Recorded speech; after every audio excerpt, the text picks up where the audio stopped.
Bom dia, meninas e meninas do sexto ano. No último contato que tivemos, eu passei para vocês algumas atividades. Coloquei o texto, um videozinho, explicando a vocês o que é fábula, um textozinho também. Expliquei a vocês também, fiz uma revisão com vocês sobre versos e estrofes. E agora a gente vai fazer a correção da atividade da página 78 e da página 79, referente a esse conteúdo. Então, na página 78,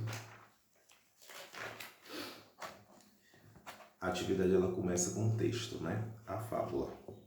A gratidão é um valor, cultivá-la todo dia somente traz alegria, merece todo louvor. Prestemos muita atenção ao que ocorreu um dia entre o rato e o leão. Era uma vez um ratinho que andava distraído. Mal ele havia saído de um buraco, seu cantinho.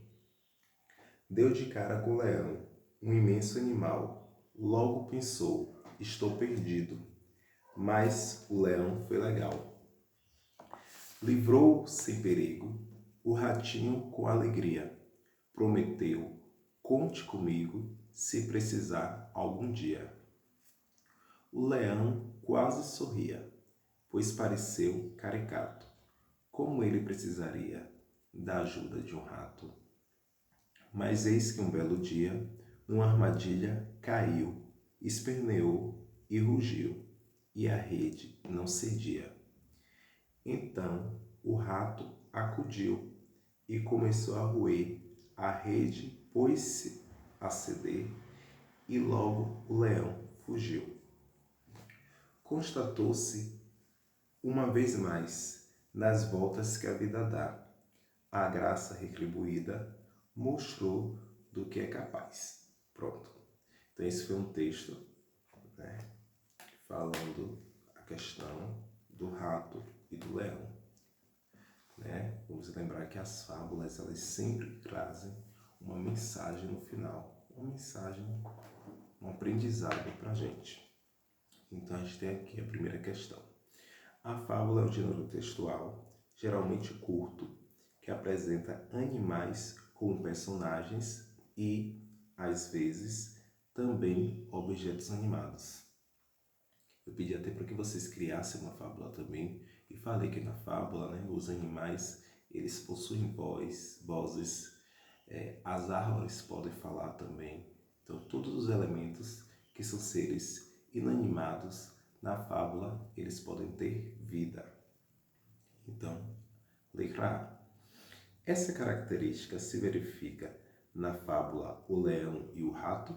Sim, Porque tanto o leão como o rato aqui, eles possuem vozes, eles falam, eles se comportam como seres humanos. Letra B. Por que o leão costuma ser chamado de o rei dos animais?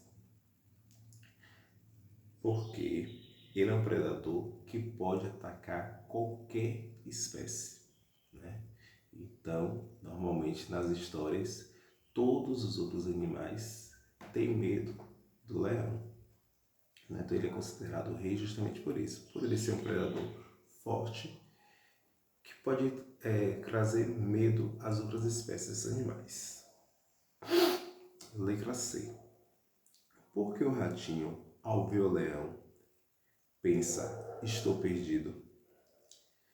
Como o leão é um animal carnívoro, na cadeia alimentar, ele seria uma presa, o rato seria uma presa para o leão, seria um alimento para o leão. Então o ratinho, quando vê o leão daquele tamanho, com aquela força, ele logo se desespera, porque o leão, obviamente, poderia devorá-lo. Segunda questão. O leão solta o ratinho. Este, agradecido, diz, conte comigo se precisar algum dia. Letra A. Por que o leão resolve soltar o ratinho? Essa resposta é bem pessoal, Mas a gente pode imaginar algumas coisas. O leão simplesmente pode ter ficado com dó, com pena do ratinho, né? E pensou, não, vou liberar ele, né? Infelizmente hoje a gente não tem essa interação para ouvir as respostas de vocês, mas eu acredito que vocês devem ter imaginado várias coisas. Letra B. Por que o leão desdenha do comentário do rato? O leão desdenha do comentário do rato porque ele é um animal de grande porte e ele na cabeça dele imagina o quê? Que nunca iria precisar do ratinho, né? Mas a história mostrou que não é bem assim que as coisas funcionam. Letra C. O que o leão aprende quando cai uma armadilha e é ajudado pelo rato? Ele aprende que não se deve desprezar um outro animal pelas suas características físicas, pela sua dita força, né? Vamos lá para a terceira questão. As fábulas geralmente apresentam conteúdo moral, expresso claramente em uma frase que aparece no fim do texto e resume a ideia principal da história. Então sempre a gente vai ter lá no final de toda a fábula um aprendizado. No final da fábula, em apenas uma frase, ela vai estar dando uma moral ao texto, colocando como exemplo a história para que a gente carregue para a vida da gente, para que a gente traga essa experiência para a vida da gente. Letra A. Identifique e explique a moral da fábula O Leão e o Rato. Então, gente, a moral dessa história, ela está na última estrofe, que diz assim: constatou-se, uma vez mais, nas voltas que dá a vida, a graça retribuída mostrou do que é capaz. Então, aí, nesses estrofes, né, nesses 4 versos finais, que a gente encontra a moral da fábula. Agora a letra B. A moral confirma as ideias apresentadas na primeira estrofe da fábula. Vamos lá na primeira estrofe da fábula para a gente ver. A primeira estrofe diz assim: a gratidão é um valor, cultivá-la todo dia somente traz alegria, merece todo louvor. Então, qual seria a nossa resposta? Qual é a nossa resposta? A nossa resposta é sim, pois na primeira estrofe se afirma que a gratidão deve ser cultivada todos os dias, por isso ela traz alegria. A quarta questão diz assim: leia o box. Já vou passar aqui para a letra A, porque senão a gente vai ficar com muito tempo aqui. Então, bora lá. Letra A. Quantos versos tem o texto O Leão e o Rato? No texto que eu coloquei para vocês como conteúdo, eu estive explicando que estrofe é um conjunto de versos, né? Então, deixa eu mostrar aqui. Então, aqui a gente tem aqui. Ó, a gente tem aqui um verso composto com 4 estrofes. Desculpa, gente. A gente tem aqui um estrofe composto com 4 versos, né? Verso vai ser o quê? Cada linha dessa vai ser um verso.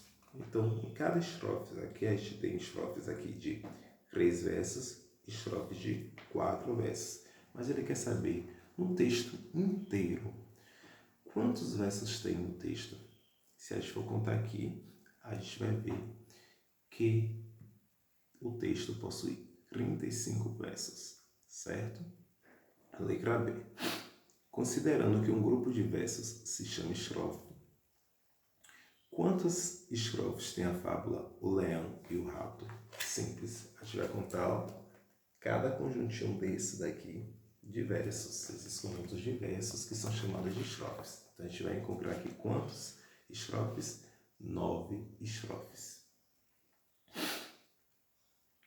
Quantos versos tem cada estrofe do texto? Pronto. Eu disse para vocês que em alguns casos aqui a gente tinha estrofes com 3 versos e estrofes com 4 versos. Então a gente tem aqui, ó, com exceção da segunda estrofe, que tem 3 versos, todos os outros têm 4 versos. Só a segunda estrofe, onde diz assim: prestemos muita atenção ao que ocorreu um dia entre o rato e o leão. Esse é o único que tem 3 versos, os demais, todos 4 versos. Letra D. Existem rimas no texto? Se sim, como elas estão organizadas? Gente, o texto está todo ritmado. Você percebe quando a gente vai lendo, ó. Prestemos muita atenção ao que ocorreu um dia entre o rato e o leão. Ele quer saber como é que ele está organizado.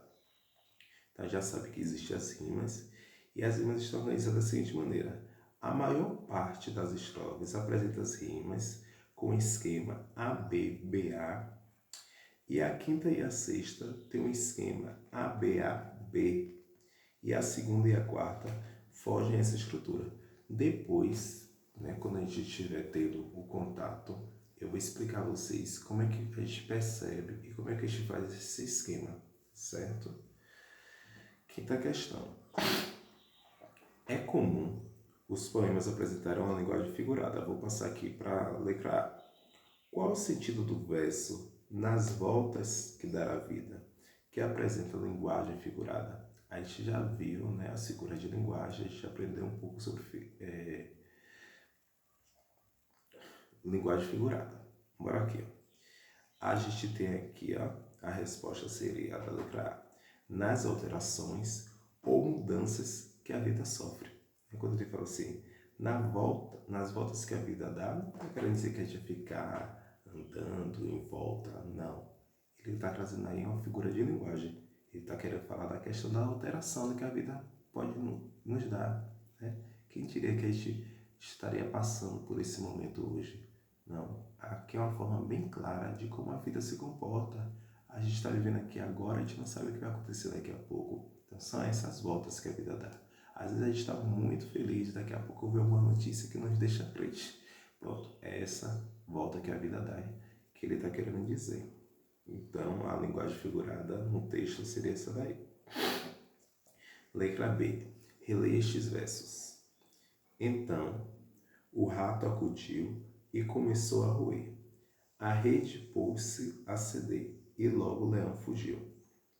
Neles há uma literação que também é uma figura de linguagem que a gente já viu aqui, que conforme vimos, a figura de linguagem formada pela repetição de um mesmo som consonantal identifica a literação. Onde que está a literação aqui, gente?